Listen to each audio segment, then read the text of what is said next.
Before we begin, a question. If I told you the killer was charming, educated, handsome, and well-liked by everyone who knew him, would you believe me? What if I told you he was a law student, that women trusted him instantly, that he volunteered at a suicide prevention hotline, that he once saved a child from drowning? Would you still think he was a killer? This is what makes the most dangerous criminals in history so terrifying. They don't look like monsters. They look like us. Welcome to DeadClue Academy. I'm going to teach you how to think like the FBI's best detectives. By the end of this episode, you'll know how to profile a killer. And then, we're going to test that skill on one of the most complex cases in American history. Let's begin. Part 1. What is criminal profiling? In the 1970s, the FBI had a problem.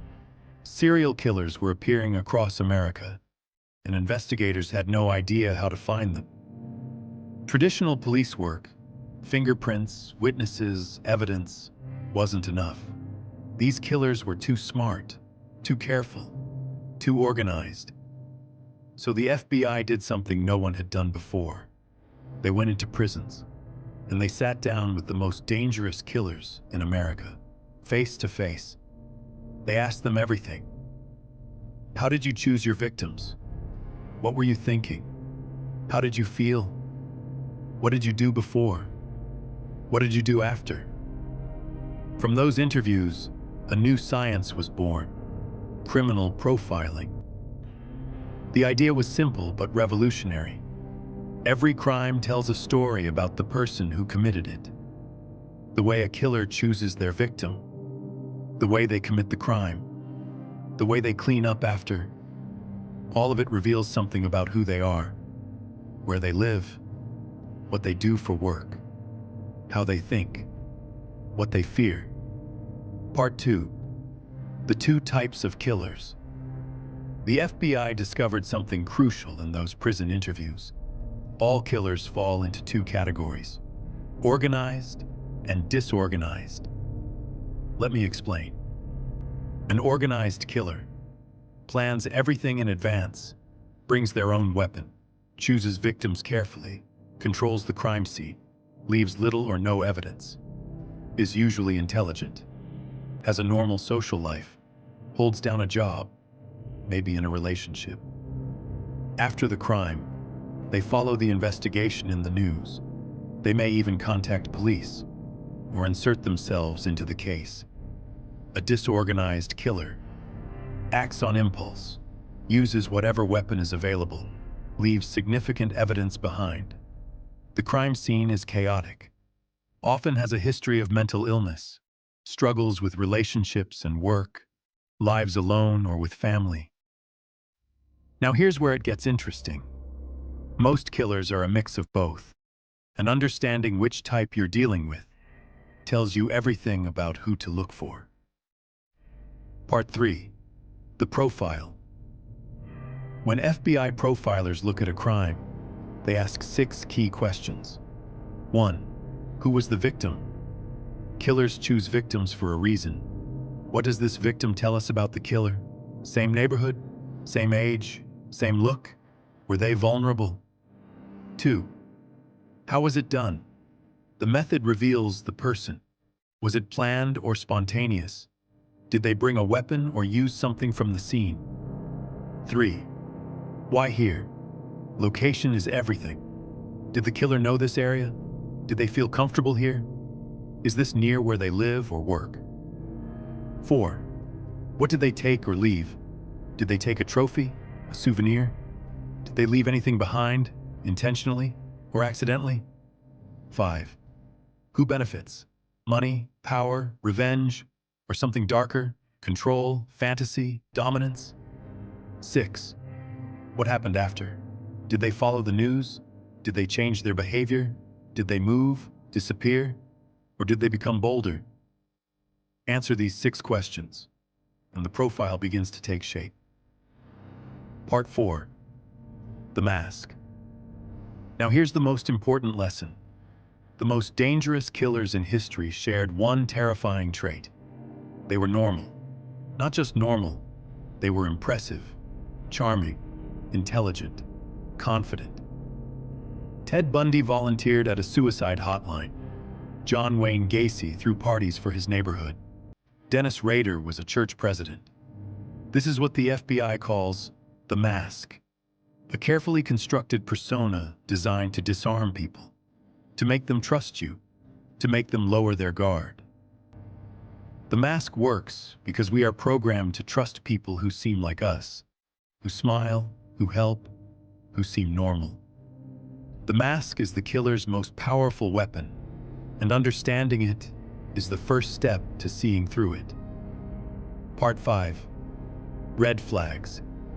FBI profilers identified a set of behaviors that appear in the early lives of many killers. They call it the Dark Triad. 1.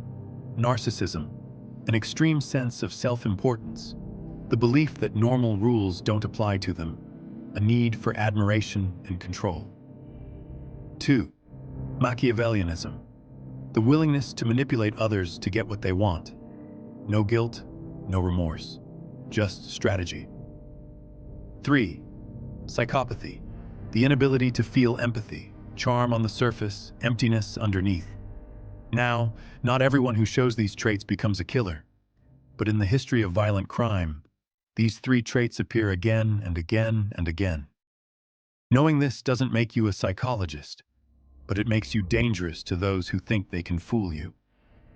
Now you know the basics of how the FBI thinks. You know the 2 types of killers.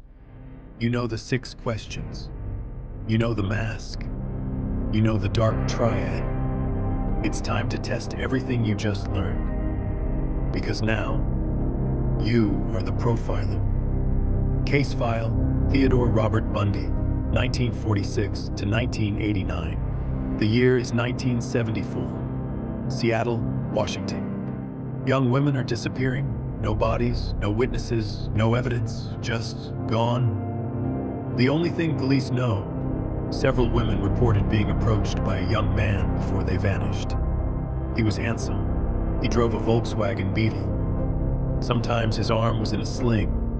Sometimes he asked for help carrying something. And then, they were gone. Police had nothing. Until the FBI's new profiling unit was brought in. They looked at the victims, all young, all female, all with long dark hair parted in the middle, all from college campuses or recreational areas. The profile began to take shape.